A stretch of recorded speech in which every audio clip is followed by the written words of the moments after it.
Hey, joining us now, you can hear him on the franchise in Oklahoma City. Longtime columnist and writer for the Tulsa World Now, handles the Big 12 for the sporting news. I heard him this morning on Sirius XM on their Big 12 channel. John Hoover joins us to talk about the Big 12 and the big spring weekend, other than Kansas or other TCU and Iowa State, who are not doing spring games and I think are both done, and Oklahoma State, who's next week with their finale. Everybody else is this weekend, including Oklahoma tonight. And John joins us now. Hey, good morning, John. How are you? I'm good, Robert. Good morning. Thanks for having me. Yeah, we talked some Big 12 because I'm always up for talking Big 12 football, and this is that big weekend. A couple of primetime shows tonight. Oklahoma will put on a primetime show. Actually, three primetime shows. I've got to count Les Miles and Mm-hmm. his concert and late night. They're copying Bill Self and his basketball program. They're having a late night Saturday night affair at Memorial Stadium. And the Longhorn Network, the Texas game is a primetime offering tomorrow night as well.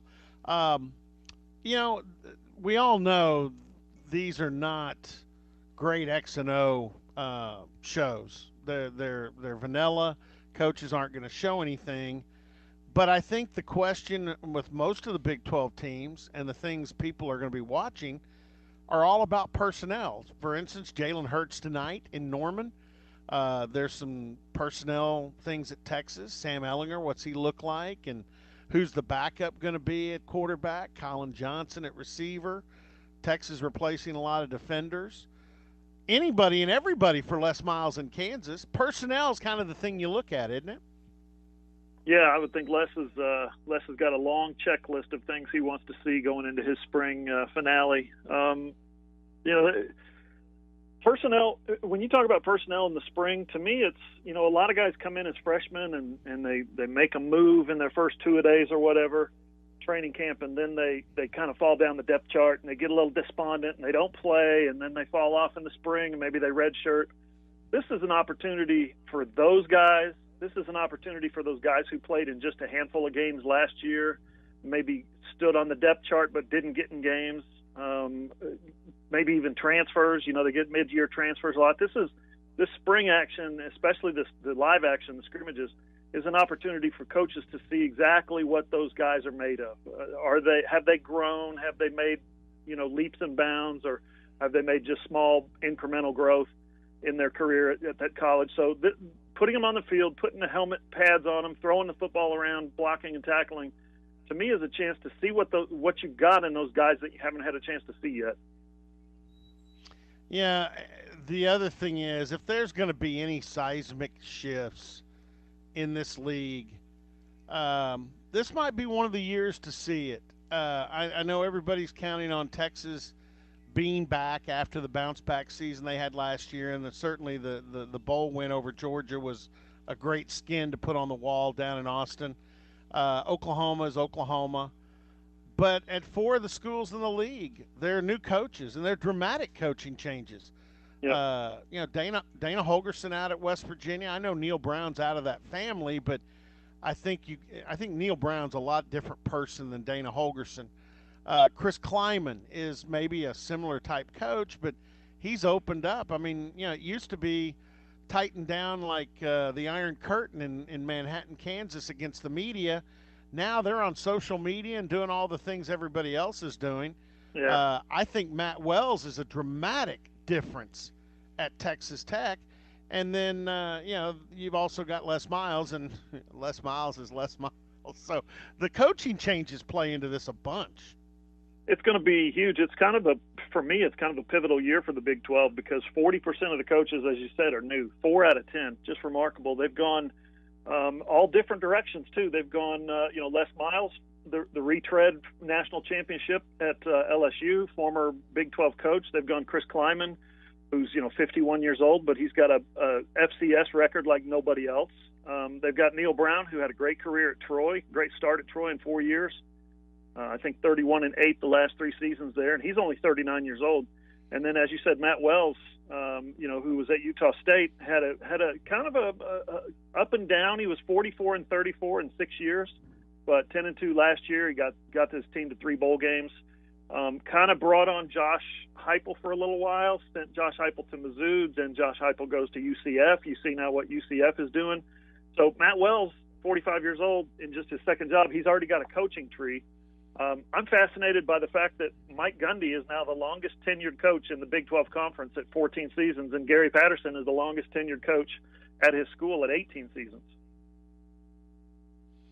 Wow, that's true. And you know what? Here's the thing. We kind of, because they're not having a spring game, we tend to kind of forget about TCU and Iowa State. I'm a huge fan of Matt Campbell. I've got through my son, I've had a chance to get to know him really well, know his staff. Even though they lost some big pieces in Akeem Butler and David Montgomery, some of that offensive line, the corners, both their starting corners. A lot of people think Iowa State's going to play a big role in this conference next year. And, well, I sure would have liked to have seen a spring game just to see who some of those guys are that are marching out there to replace the guys that are in the NFL draft. And then TCU didn't have a spring game, and nobody ever counts out a Gary Patterson team. They're always going to be a group that you're going to expect will be in the upper division. That's interesting not to see them this spring. I agree, and we're always going to respect the job that Patterson's going to do at TCU. He's always going to, because of the defense, the way he coaches up defense, the way he gets guys to play bigger than themselves, is going to be is always going to make them a contender, in my opinion. Even when they're bad, they can contend with good teams. But he's got a quarterback problem down there. What was the kid's name last year? Shawn Robinson, the Shawn turnover Robinson. machine. Yeah, he had trouble with turnover, so they've got to get a little stability in there. Iowa State under Matt Campbell got a little bit different problem. Lose skill position players around a guy who was coming on as one of the Big 12's young up-and-comers in Brock Purdy. So they've got their quarterback back, but who's he going to distribute the football to? So interesting that, you've got, on one end of the scale, you've got a young coach who's been there a short time, and on the other end, you've got an older coach, the oldest coach now in the Big 12, second to Les Miles, who's been there the longest, and they both face different challenges. So it'll be fun to watch. I think both of those teams are contenders for the championship game. The defending champ is Oklahoma, and they've been the heavyweight. Their spring game is tonight. They moved it up, and they're having a concert and big recruiting event around it, and that's the way Lincoln Riley has mapped out his spring games, spring finale. A lot of talk about Jalen Hurts, obviously, but I'm going to go to the other side of the ball, and not that we're going to learn anything tremendous tonight because it'll be, somewhat plain Jane, but you're at least going to see the effort that gets talked about a lot with Alex Grinch. And John, again, but I'm kind of benefiting from my kid. Alex Grinch has recruited several kids from NEO, including an all-conference Pac-12 defensive tackle at Washington State. So I've had a chance to get to know Alex Grinch through Zach. I'm just telling you, and I the day he was hired, I told OSU people, man, this is not a good day because this cat can really, really coach. I mean, I think anybody that can get a defense to play the way he did at Washington State, because forever that's been hard for defensive coordinators to do, to play along with Mike Leach and the way he operates on the offensive side of the football. It counteracts a lot of things defenses want to have. He's found a way to do that, and that makes him, I think, especially dangerous. What have you seen from Alex Grinch, and what are you looking for as he progresses as the defensive coordinator going into next season at OU? Yeah, I told the story this morning. I was on with Chris Plank and Tony Casillas on Sirius XM, and Tony said, yeah, John, he said, I don't think a new coach coming in is going to instantly make a defense better. And I said, well, Tony, I said, this isn't necessarily about who's playing the defense. I agree. Oklahoma's, the players that they have, nothing special. You're not going to see any, first-round draft picks or all-pros or a whole ton of all Big 12 talent on that Oklahoma defense. But a coach can come in 1 year and get guys to play differently, get them to play with just fanatical effort. He can get them to play with a mindset that the other team has to suffer. The other team has to pay a price for coming on the field. The other team will be feeling pain when they leave the field. The other team, the quarterback is open season, and that football belongs to us, the defense. And I told the story of when I was covering Arkansas in '97 for the Tulsa World. I covered them for two seasons, '97 and '98. That '97 team went 4-7. They were, had a bunch of kids that really they weren't great players, and they didn't really care to be there, and they went 4-7, and they weren't any good.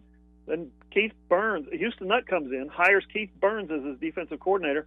Keith Burns changed the mindset. He changed not how good they were, but how they played. They got after the quarterback on every play. They stripped the football. They intercepted. They chased people all over the field. Fanatical effort. And it turned Arkansas, they came within one or two plays of playing for the SEC championship in 1 year. So I think a defensive coordinator can do that. I think a coach is capable of doing that for a defense. Yeah, I know this, that I've learned to trust my kid, and he's been pretty spot on. As he's got, he was the one that first told me, hey, Matt Campbell, he'll get things done at Iowa State. I mean, the guy's a ball coach, and he let me on to Alex Grinch when a couple of his kids went out to play for him at Washington State, and I remember that was the year. Remember Washington State beat SC on a Friday night. Mm-hmm. Yep. And a lot of people didn't see it, John, because it was a late night game. OSU was playing at Tech. We were in that Holiday Inn, or used to be a Holiday Inn, whatever it is now, near the Buddy Holly statue the night before. And I kind of stayed up and watched that because I think OSU's game with Tech either was a night game or I think it was a night game. So I didn't mind. I could sleep in. And I'm like, wow, this guy's kicking USC's butt. And that's when I first got turned on. I said, oh, Alex Grinch he's a football coach now. So I think Oklahoma fans will be happy, and we'll see how that progresses. John Hoover with us, covers the Big 12 for a lot of people, but he's the primary guy for the sporting news. We've talked about just about everybody in the league, the new coaches, everybody except one school that we haven't mentioned. And I really kind of think they're in a position to be a pretty good sleeper. Matt Rule and Baylor, they made a dramatic improvement in Rule's second season. Some of the things that have happened at Baylor are starting to drift away. I mean, it's the news cycle is spinning, and people don't talk as much bad about Baylor and the things that happen on their campus with regards to sexual assault and so forth. He's got an established quarterback. Is Matt Rule dangerous? Are the Bears somebody that everybody better contend with for next season? I think they're worth considering. Yeah, going from 1-11 to 7-6 last year, and you bring back your quarterback. That's always important in this conference. Quarterbacks win football games in the Big 12 conference. So you bring back Charlie Brewer, but they this offensive line gave up 39 sacks last year. Charlie Brewer was running for his life, got dinged up a couple times. It helps that they bring back their top three running backs. The receiver core is not as stacked as it has been, but Denzel Mims is back. I believe he's back. He was a dynamic guy last year and has been. So they're going to do some things on offense. And consider this too: the first year Matt Rule was there, all he was trying to do was find a way to use Art Briles players to fit his system. It didn't really work. Obviously, they were 1-11 that first year, but as he's recruited, built that recruiting base as he did. I mean, he started with 0 recruits when he came in. There were, I think, out of the entire class, I think one guy was committed, or of the commitments they had, one guy remained, and they had to go out and sign an all-new class. Had to do it again last year. And now he's starting to get guys not only to play his system, but to fit his system. So, yeah, Matt Rule and Baylor, I think the support is there for them. You saw the support that before Art Briles left. Before it was, Floyd Casey Stadium, and it was mostly filled with visitors, fans, and things changed. I mean, for all the evil that has been attributed to Art Briles, the one thing he did was he fired people up about football, and got the fan base involved. Now the students are out at every game. The millionaires have come back, and I think Baylor is, I don't know in terms of every year like you're going to see them under Briles, but I think there's going to be years, and this could be one of them, where they contend for a spot in the Big 12 title game as well.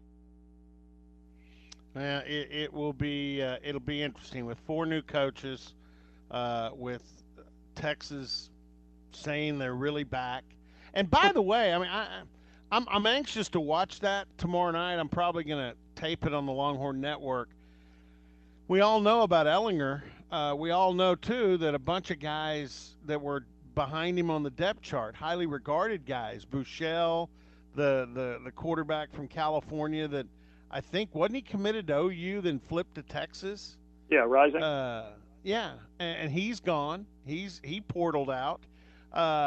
I believe Charles Thompson's kid's the backup, isn't he? Last we heard, yeah. I tell you, I remember watching him at Southmore. He's a good ball player. I mean, he is. If something were to happen, he can play. They're trying to, and I don't know, I don't have the names in front of me, but they've recruited a quarterback in this class, so they're trying to recruit around Casey Thompson. They're trying to recruit around him, as every coach and every great program does. You try to get a guy that's better than the ones that you have. So not trying to suggest there's anything unseemly there, but to me, yeah, Tom Herman's done a very good job. But the guy that gets a lot of flies under the radar, maybe outside of Austin, is Todd Orlando, the defensive coordinator. Sure. The job that he's done and he's got some star athletes. He's got some 5-stars. He's got some players that are going to go on to the NFL. All he's got to do is coach them up. All he's got to do is not screw things up. And he's done way more than that. He's put him in position to succeed. So he's been impressive. Is Texas back? I think we're going to be asking that question for the next couple of years before we know for sure. Yeah, and they'll have a real good opportunity at the start of next season. I think it's week 2 to answer the question again with an exclamation point, and it'll be against another SEC foe when they get. Now here's the hard thing for Tom Herman, because what is he, a Mensa Society? Yeah. Isn't that right? And his That's pregame right. Conversation on the field will be with Ed Orgeron. If he understands Orgeron, he really is a Mensa. That will be that pregame handshake will be something like out of Star Trek, like First Contact or something. Like the alien race comes down and meets the humans or something. Nobody's going to know what the hell's being said. Hey, John, I appreciate it. I know you'll be out there tonight in Norman and with the spring game there, and that folks, that's on Fox Sports Oklahoma. I think Fox Sports College Plus, so you'll be able to see that. But John, I appreciate it. Good conversation on the Big 12. You got it, Robert. Talk to you later. Appreciate it. All right, John Hoover from the Sporting News, and also works for the Franchise Radio in Oklahoma City.